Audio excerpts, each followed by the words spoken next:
Good evening, ICF. We want to start out by saying thank you for joining us for this impromptu time of worship.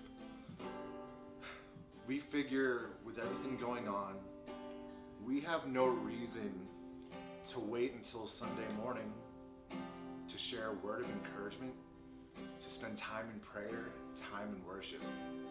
So we want to thank you for joining us, and we want to say thank you to everybody who continues to donate and be a part of the financial giving in our church so that we can keep doing what God is calling us to do, not only in Suffern, not only in Rockland, but across the globe. If you want to be a part of that, we would ask you to click on the URL that we're providing in this video, and in doing so, share a message of hope that a lot of people are desperate for right now. So thanks for stopping by. I'm going to hand it off to John. We're going to worship, we're going to pray, we're going to hear a little bit of the word. And we hope to be able to do this a little bit more often. Because like we said, times like these, we have no reason to not come together with one heart.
I don't have time to maintain these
for giving us time this evening with this stark reminder.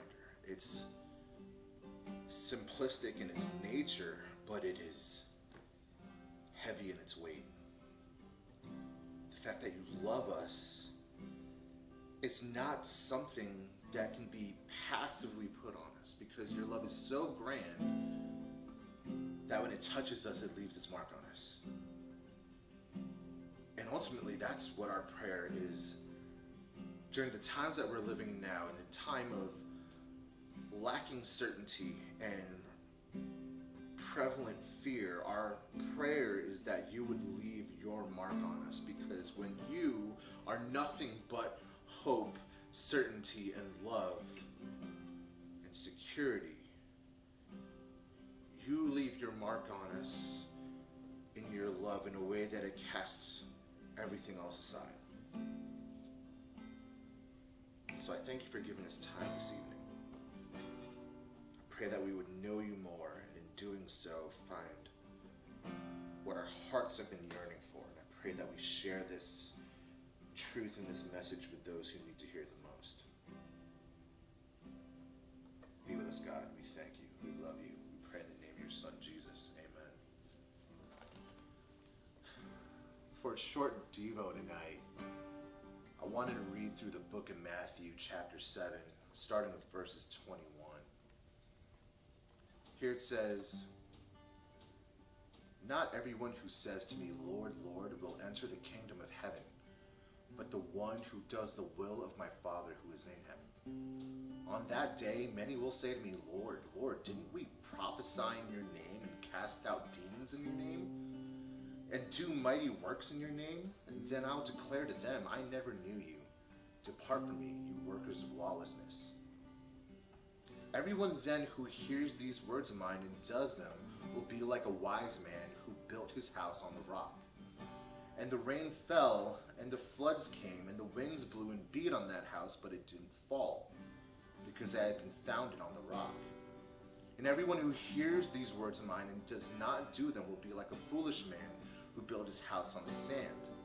And the rain fell, and the floods came, and the winds blew and beat against the house, and it fell. And great was the fall of it."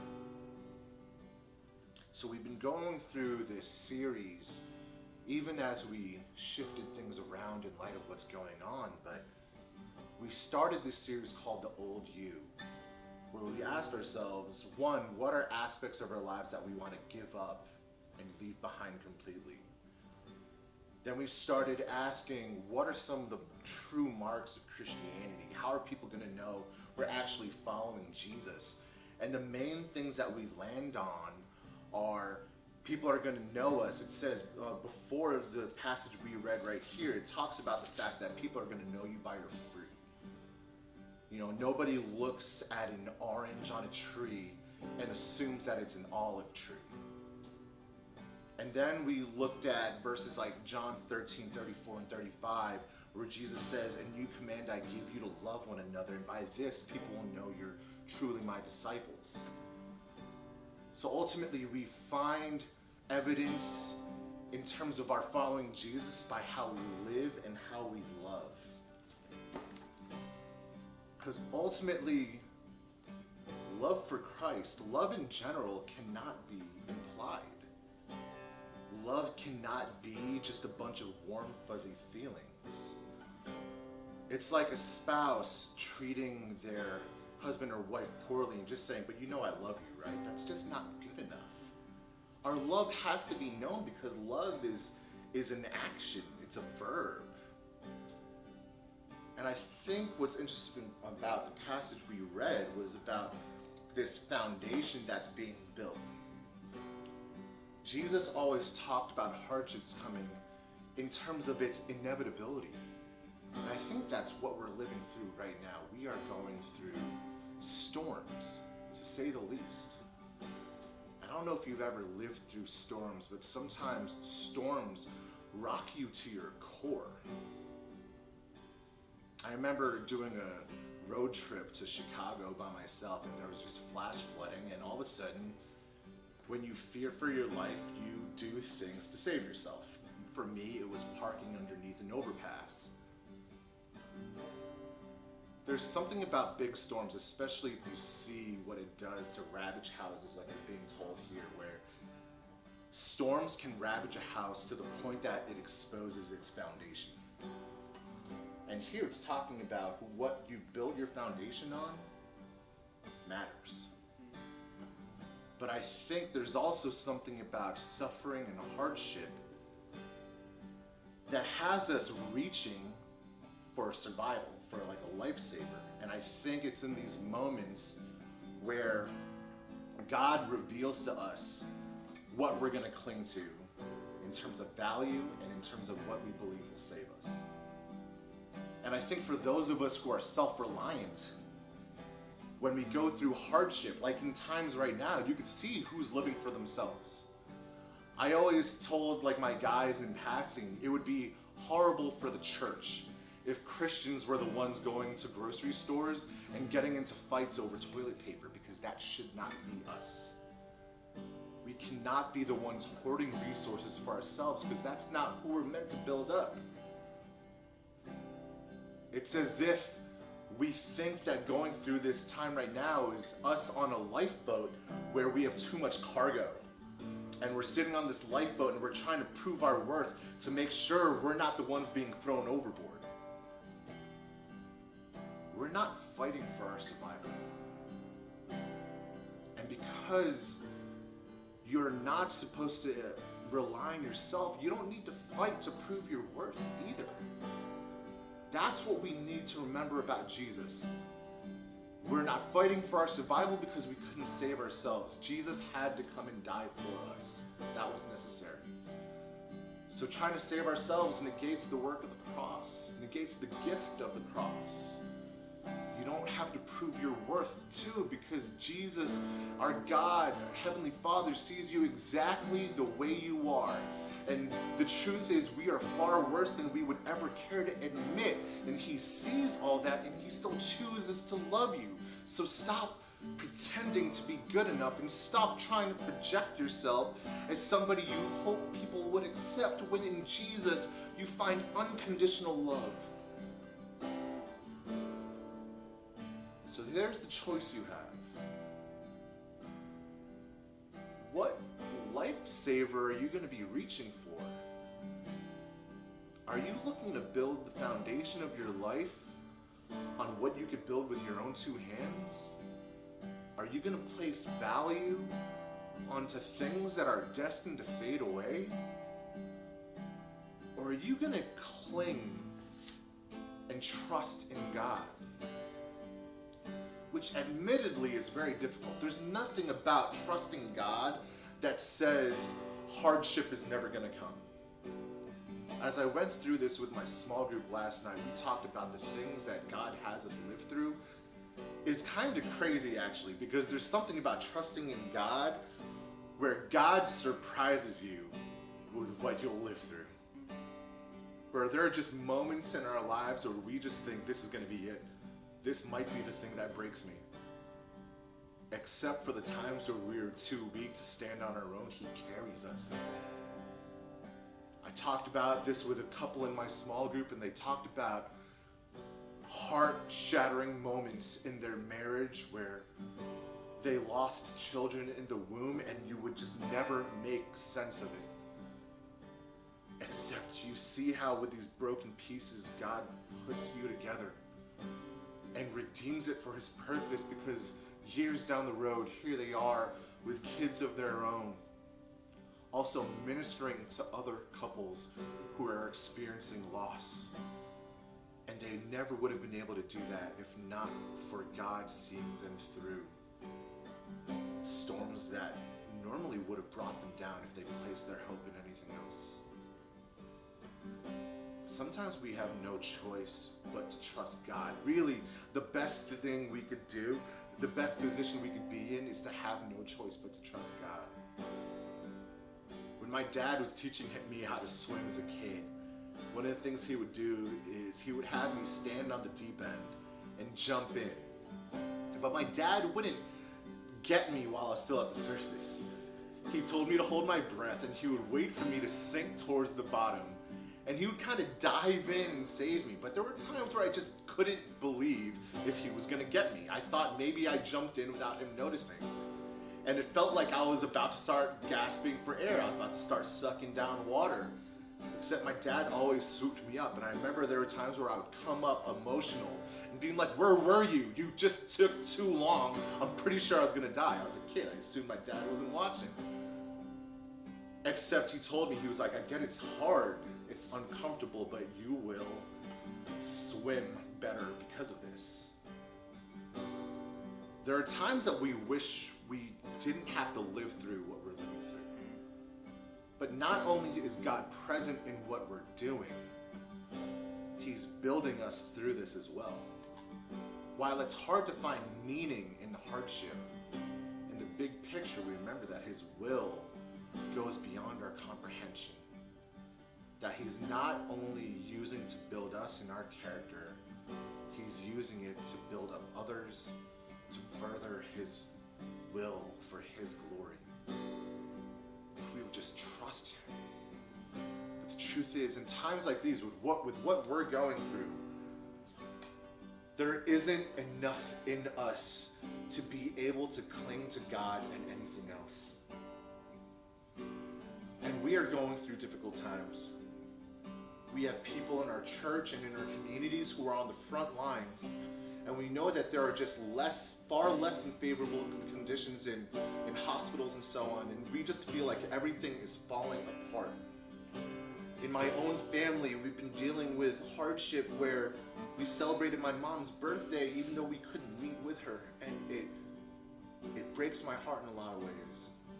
And then we're dealing with the loss of her sister. And in times like this, you just feel like everything is falling apart, except you remember that God is still with us. And he's going to see us through this. And if we're willing to trust him, we find that hope is never too far gone. And if you have Jesus, you actually have all the hope you need. But like we said, God is just too big to hold on to if you're trying to hold on to anything else. So as cliche as it is, we encourage us all to let go, to let God. Find out what it means to fully depend on him. Let's pray, and then I'm going to hand it off to John. Father, thank you for this time of impromptu worship and impromptu time in the Word. I know that there are people out there who are struggling to find hope and are kind of resentful of the fact that we have to live through storms. But storms, not only can you bear, the waves, the wind, they all bow down at your name. We remember the story of Jesus sleeping through the storm because you are just unfazed by what we go through. You are never out of control. I pray that for the times where we just don't know what to do, we would learn to fix our eyes on you and trust you. We give special prayer for those who are on the front lines, our doctors, our nurses, our caregivers. Lord, protect them as you work through them to care for those in need. God, you are a healer and a miracle worker, and we know that this is going to be according to your will and your timing, but our prayer is that you would heal the world and work through your church to be a light and a beacon of hope that we find in Jesus, in Christ alone, the one who deserves all glory, honor, and praise, in whose name we pray. Amen.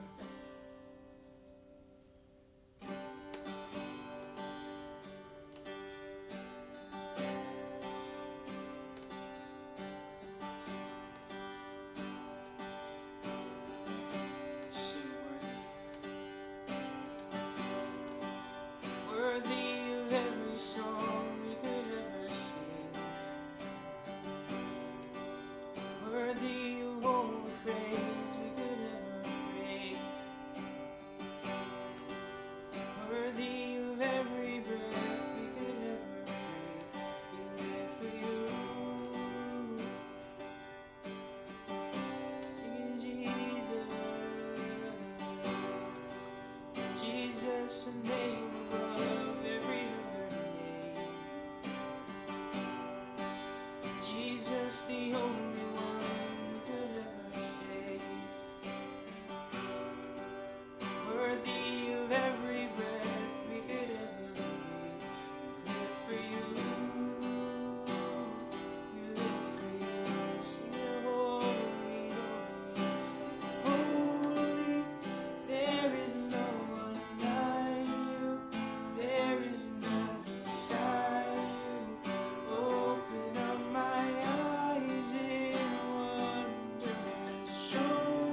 joining us this evening. We look forward to doing this more often. We've been working with the pastors so that we can share devos throughout the week, so we'll look forward to that. If you haven't joined a small group yet, we don't think you should wait until we can meet physically to join one. Feel free to contact us and we'll tell you what groups are meeting via Zoom, and it's a great place where you can still pray for each other, be prayed for, be open and honest about what you're going through in a safe space. It was still a place where we even shared a meal still on our computers. During times like this, one of the things that we say is, in a lot of ways, this isn't good enough. We don't think this is ever going to replace meeting together. But this has to do for now. Because not meeting together at all is not an option.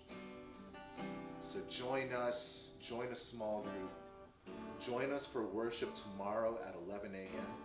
Pastor Sam's going to bring the word, and we're looking forward to being with you guys tomorrow. Have a good evening. We love you.